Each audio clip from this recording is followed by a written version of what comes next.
Hi guys, Nick from Dieselheat here. Just running through with you today how to retrieve fault codes on the Eberspacher EasyStart Pro controller. This controller is very widely used on the AS2 and AS3 Eberspacher air heaters, and you'll also find it hooked up to some hydronic hot water systems as well. So if you've got any of those devices and you've gone to turn them on, so you can easily turn things on by just long pressing the controller. I've got this hooked up to an air heater today, and that air heater does not have a fuel pump connected to it, so it's going to produce a fault. So I've gone to turn it on, and it's going to think for a little while and run some sort of tests in the air heater, and then after a little bit of time it's going to produce a fault code on the screen, and then we'll go in and actually retrieve the detailed fault codes. So as you can see, after a minute or so of attempting to start or running its self-test, the heater's come up with a fuel supply or pump error. So at this point in time, you need to retrieve the detailed fault codes. So click on that and then click on the back button until you're basically back at the main menu for the heater.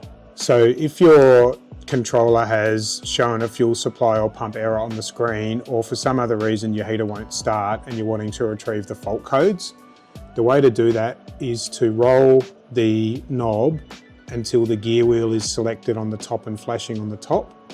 Click the knob once and you'll get the picture of the clock flashing on the screen underneath. At that stage, hold your finger on the back button, which is on the top right of the controller, until it says workshop on the screen. Then ignore most of the settings. We're just wanting to get to the error memory, so roll past any other settings and click on error memory when that appears. It's then going to say H1 air if you're looking at an air heater, or H1 water if you've got a water heater. Click on that and then click on read. And so that's then going to read the fault codes, and it'll step through up to 6 different fault codes as you roll the wheel. In this case, I can't see any different ones because we've only got the one fault. This heater just has the fuel pump disconnected. Once you've written down the fault code, you can press the back button, and where it's saying read, roll the wheel one click and it'll say delete, and then click on delete and it's going to say deleted.